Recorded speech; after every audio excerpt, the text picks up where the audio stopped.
Welcome to today's webinar. The topic today is most frequently asked questions answered by Dlubal support team, our regularly presented webinar.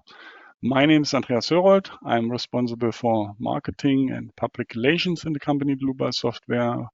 For instance, the content of the website, the German and English webinars, the customer projects, newsletters, and so on. I will be the moderator today, and I present the first part of the webinar, and then I hand over to Jürgen. Jürgen can introduce himself. Yes, thank you, Andreas. My name is Jürgen Teilmann. I work for Dlubal mainly in customer support. So this is where I answer your questions about using the program, whether via email or via telephone support. And within this function, I regularly browse through all the questions that come and filter for the most frequently asked questions and prepare this webinar. Like Andreas said, I will be presenting the second part of this webinar, and in the first part, I will be answering your questions, while in the second part, Andreas will be answering your questions. So that's all from my side for now. Back to Andreas. Okay, thank you. Then we can switch off our webcams so that the attendees can see the full screen.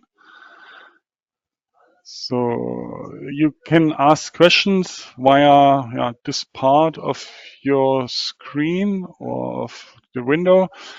You have to press this button above, and then you can enter a question here. And one of us will answer you. And you can also adjust audio settings here. Okay, then I switch to the program. And the first question is, when I click on a free space in the work window, I'm used to the selection being deselected. For me, however, it remains. What am I doing wrong?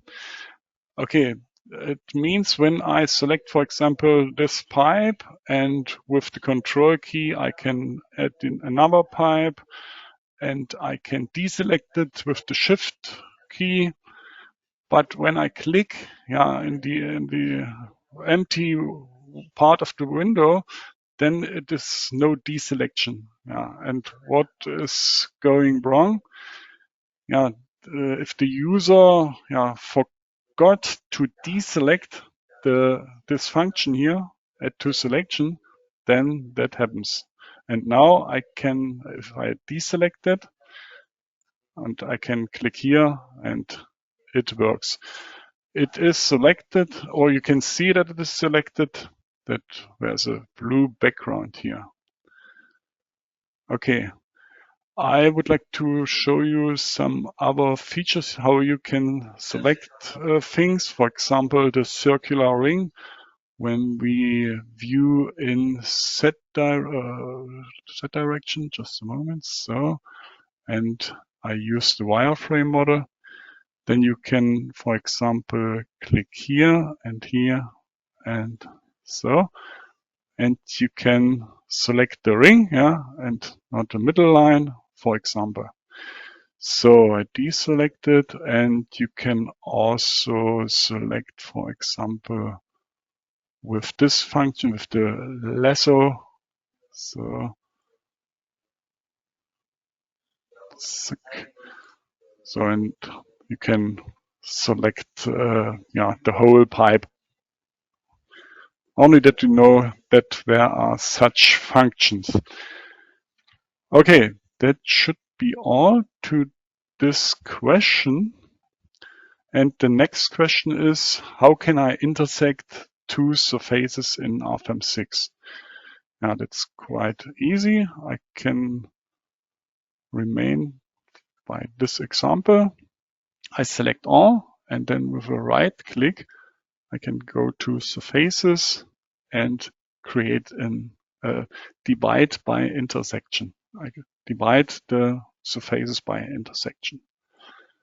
So now we turn to the navigator data and the surfaces, and you can see where are trimmed surfaces have been created. and you can select them, and you can, for example, select these two parts of the intersection and delete them with the delete button.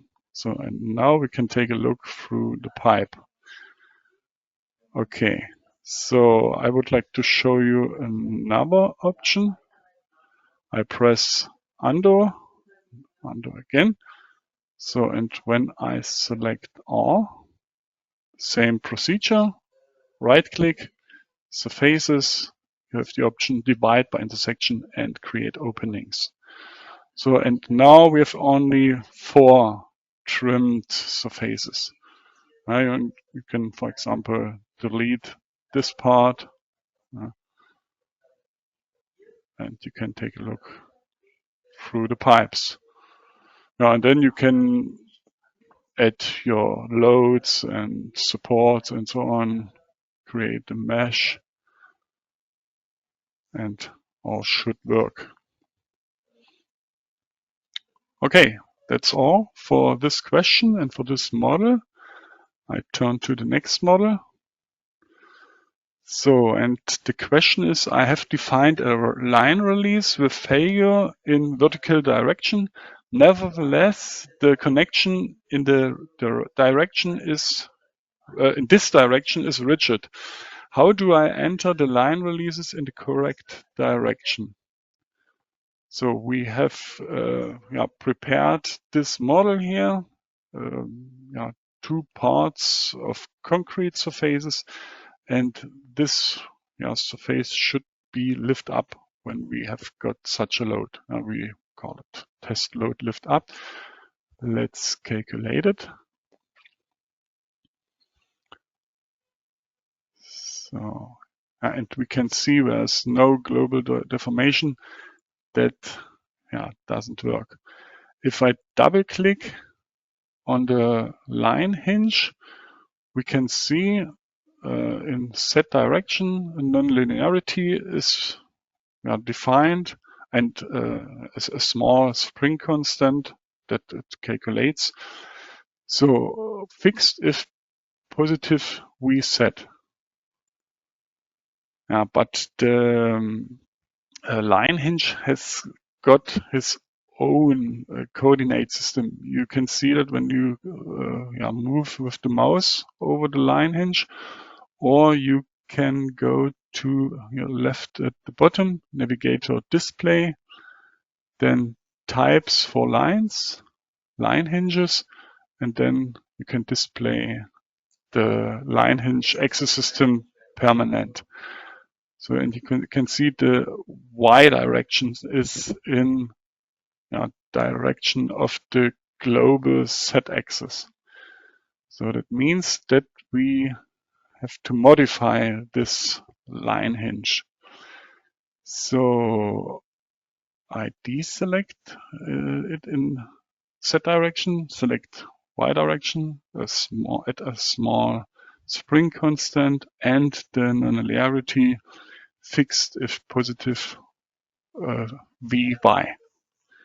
Okay, and now we calculate all again, or at least the load case, the test load case. Okay, and now it lift up. It must be clear that the line hinges have got their own coordinate system. Okay, so that should be all from my side.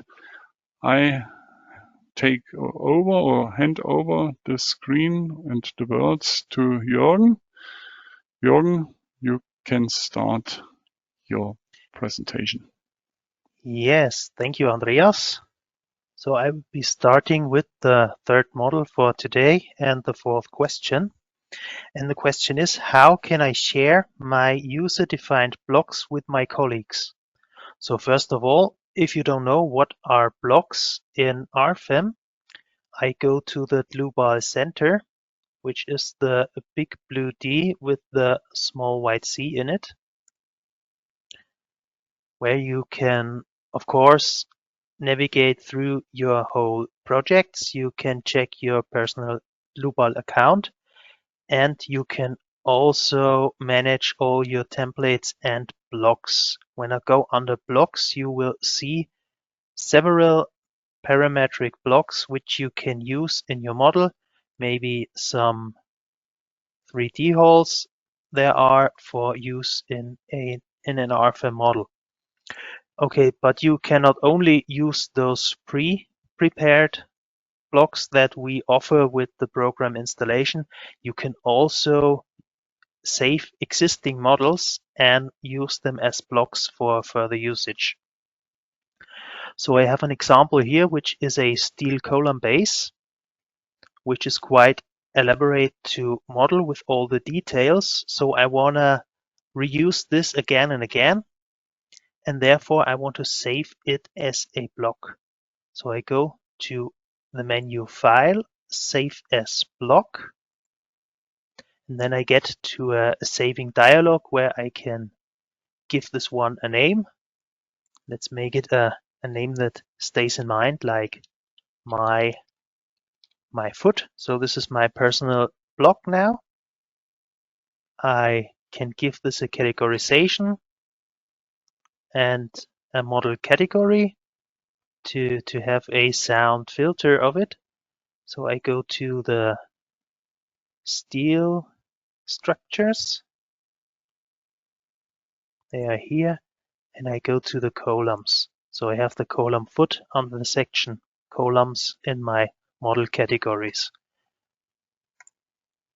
Okay, I save the block, and this is now saved on my computer on my local working directory.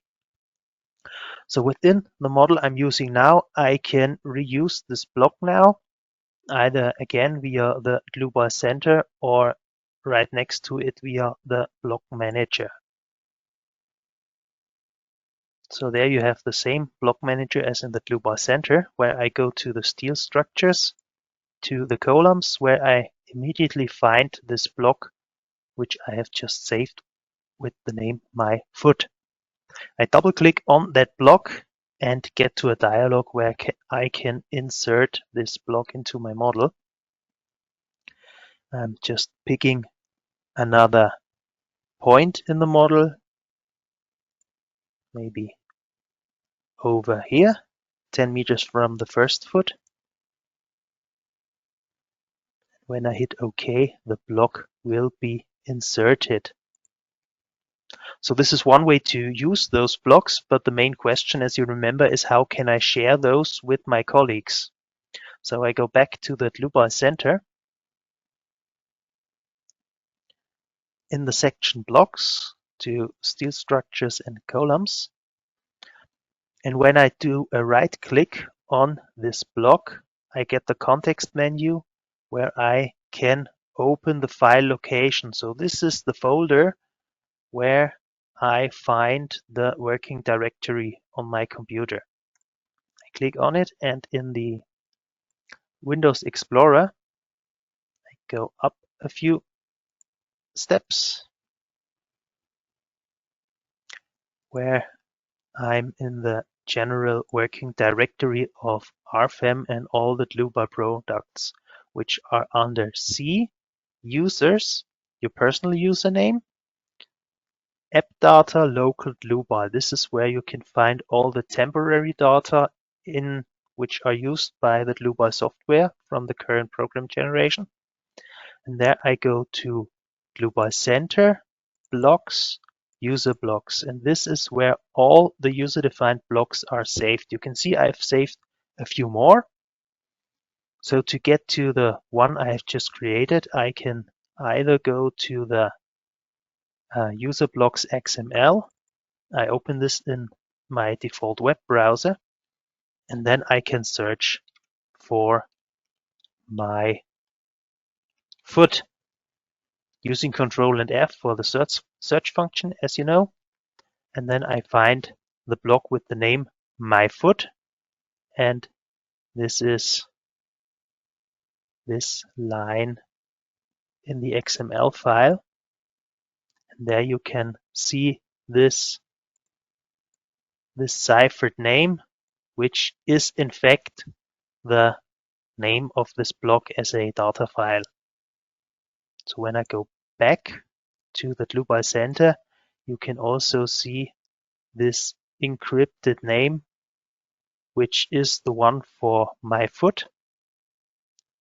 So in the Windows Explorer, this file is exactly my block, and you can copy this to any place you would like. You can email this to your colleagues, and then they can reuse this block either just as a file. So this is just a simple RFEM model file. So when you share this, I double click on it directly from this working directory, and I open, oops, I want to open it in the English version, which is the one I have here. I open this block now as a RFEM model file. You can see in the name this encrypted file name, and once your colleague who you've sent this block to has opened this file, he or she can perform the same as I showed you previously. Go to File, Save as Block, so they can have this block in their own local working directory and in their own Dlubal Center. Yeah, that's for sharing those user-defined blocks. I will go to the next model for today. And the question about this model is, why can't I mesh my ceiling with downstand beams? So we now have here a single span ceiling with two downstand beams integrated to it. And when I say, computer, please create my mesh, I will run into an error message about an error during the mesh generation. So I need to check what is this about. At first, I would like to hide those beams. Go to the navigator display and hide my members, so I can analyze the lines on which those members are based on. The right one is a typical line from node A to node B, which is okay. And the other one is line number 5, is a polyline, which has 4 nodes in it. I double click on it. You can also check that this line contains 4 different nodes. And the problem now is with a downstand beam, which is a member of the type RIP. There is an inconsistency of the topology of the model. When you want to have this downstand beam, which goes from node number 5 to node number 8, and the computer needs to calculate the effective width from which the surface internal forces are integrated into member internal forces when there are these two intermediate nodes interfering with the line. So in a straight member, you wouldn't be able to tell the difference at first, but when I say I will move this node a bit to the left, and then we get this double kink into this downstand beam, then you would say, okay, now it's impossible to calculate any integrational width from this RIP type member. Okay, so now this is the problem. How do we solve it now? I can give you 3 different ideas for a solution. The first one would be if I edit the member on the left and say, now this is no longer a RIP type member, this is now a beam. I say, okay, So you can see the first disadvantage, I have deleted my eccentricity. However, it's pretty simple to get an eccentricity manually into this beam. When I double click on it, go to eccentricities, there's another tab, and then I create a new eccentricity for this beam. Say the top of this beam, the plus Z side, needs to be set relative to the downside, the plus Z side of surface number, I pick it in the model number 1, and also get the same eccentricity to the end of the member. So now we have the member with the correct eccentricity, and I can create the mesh for this model. Okay, that would be one solution. However, when you do this, you lose the integration width to this downstand beam when you don't use it as a rib. So I undo my changes. I say that's not a good solution. It's a solution, but there are better ones. I undo to the first configuration. And now I can go here to these nodes, since I have identified them as causing the problem with this polyline. I simply delete them. So now you see it's still one member that goes from node 5 to node 8, but there are no intermittent nodes which interfere with my rib type member. So this is also another possibility to generate the mesh for this model.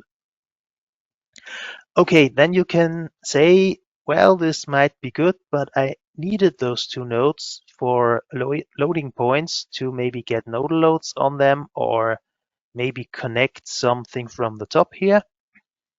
And so this is not the perfect solution for me still. I undo this to get those two nodes back. And what I do now, I right click on this member. I edit the line of it, this mentioned polyline of 4 nodes. And when I edit the nodes, I can deselect those intermittent nodes. So pressing Shift, I deselect both, and this polyline now goes from node 5 to node 8 without any intermittent points. And when I generate the mesh, you can see that this small modeling error I have made in the first is now corrected. Good. Now we come to the last question of today, and therefore I go to the last model of today, which is a steel hall. And the question for this model is, how can I conveniently save detailed views of the design types I have entered and use them as a template in the printout report? So this question comes when you have structures like this and you want to perform a stability design check for all the members. So in the steel hall, I want to use the equivalent member method for the stability design of my columns and for those green coupling beams. Therefore, I have edited the effective lengths. When I double click on one of those columns, you can see under the design types that I have edited one effective length, which I want to use for all the members I want to design with the equivalent member method. So now I have the visualization of these in the lower part of my dialog, and I can also use this button with a bent beam, which symbolizes the actual view of this member now as it is in the current view of our whole model. And I can print this one, or now I have the opportunity to print it to a graphic template. So I do this now. I select a name. So this is for the effective lengths. So I name this effective lengths. Say OK. And leave the dialog. So that's all I've done for this effective length now for further use in the graphics. The horizontal beams, I have defined sets of members, and there are tapered parts in these members, so I cannot use the equivalent member method for those. And now I want to use the general method for the stability design check. Therefore, I have edited the boundary conditions for these sets of members. So I go to the types for steel design. I go to my boundary conditions, and there we have the two boundary conditions. I'll show you the first one. So you have the different, go to the dynamic view of those in the model. So we have the fork support at beginning and end of those sets of members and lateral supports in the intermediate nodes. Okay, and to get to the graphics, I'm going to open one of my member sets, go to the design types, and there you can see the visualization again of the boundary conditions here. Again, I click to the symbol with this bent beam, so it is the dynamic view which I've used now in the other graphic template. And again, instead of creating a graphic for each and every one of those member sets, I just click once to print as graphic template. And this one I will name BC for boundary conditions. Okay, now I have created those templates, and you might wonder, where are they now? What are the benefit of this? And I click in the menu options to find the graphic templates.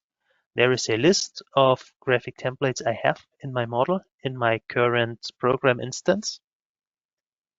And when I want to reuse them, I go to the graphics print.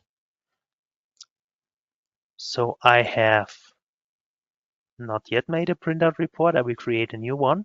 But when I want to print the graphics to the printout report, I will use the multi-print option. So at the current setting, I will only print one graphic. In Window to Print, I go to Multi-Print. And then I go to the tabs on the top, so I can print several directions, several sides of my model, which I'm going to skip today. Also the loads, you can print a graphic for each and every load case in your model into the printout report all at once. But I'm also going to skip this today because I want to focus on the graphic templates. So I check templates, I check effective lengths.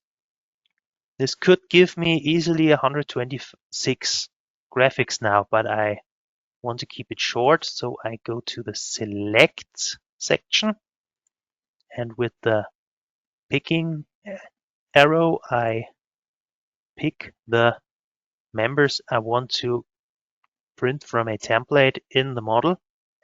So I empty this selection and say I want to use the column on the outside and the center columns, and of course those coupling beams. So I have a representative for each and every one of these members I want to design with the equivalent member method. Say OK. Then I go to the next graphic template, which is the one I called BC, and also don't want to print it out for all 7 of my member sets, which could easily be done.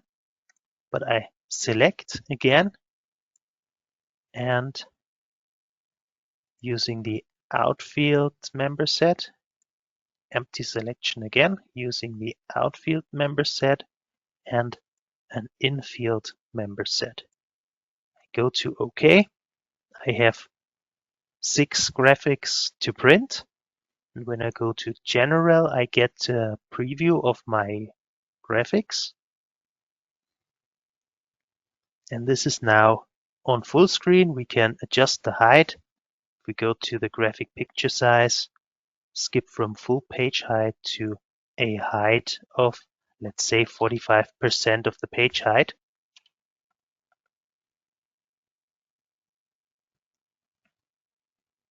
Just takes a few seconds to synchronize the preview. And also there's this color scheme, the color panel of the rendered objects. When I scroll down, I can also deselect this function.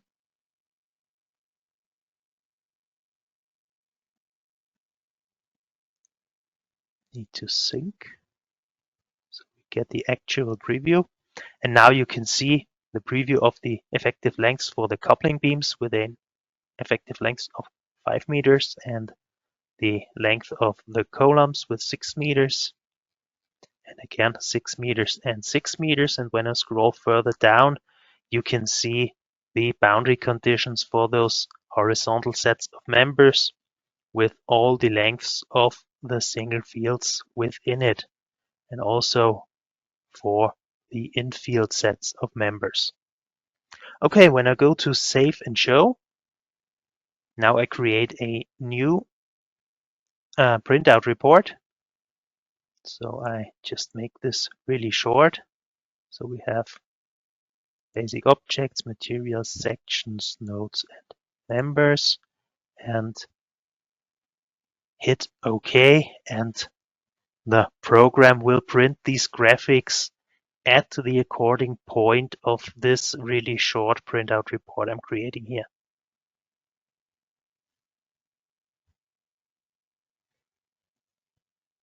Yeah, you can see under the members, you can see the graphics for these design types for the members.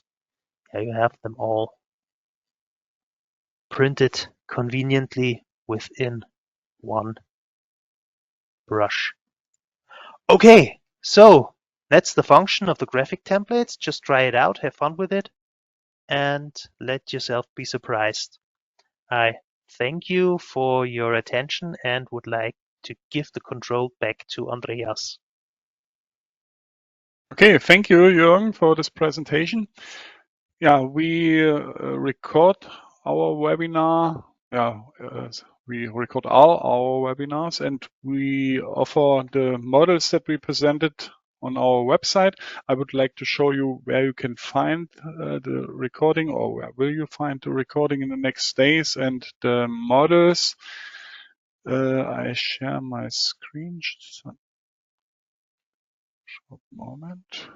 So before I show you the website, just a small hint, you can book your free online appointment, such as a product demonstration of an add-on of our program and so on. Yeah, if you wish that, then just contact our sales team. You can click that link here, or you can scan that QR code. Okay, I turn to the website, dlubal.com, and under news and events, you can find the webinars. Those are the webinars of the next weeks.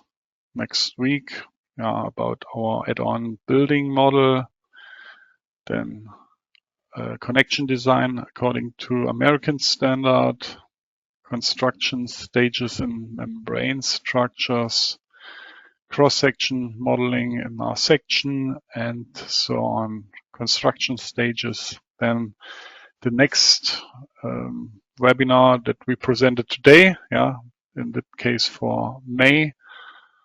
So then I will present that webinar about the modeling and design of steel structures. It is a two-part webinar. If you are registered for our newsletter, you will get an invitation before that.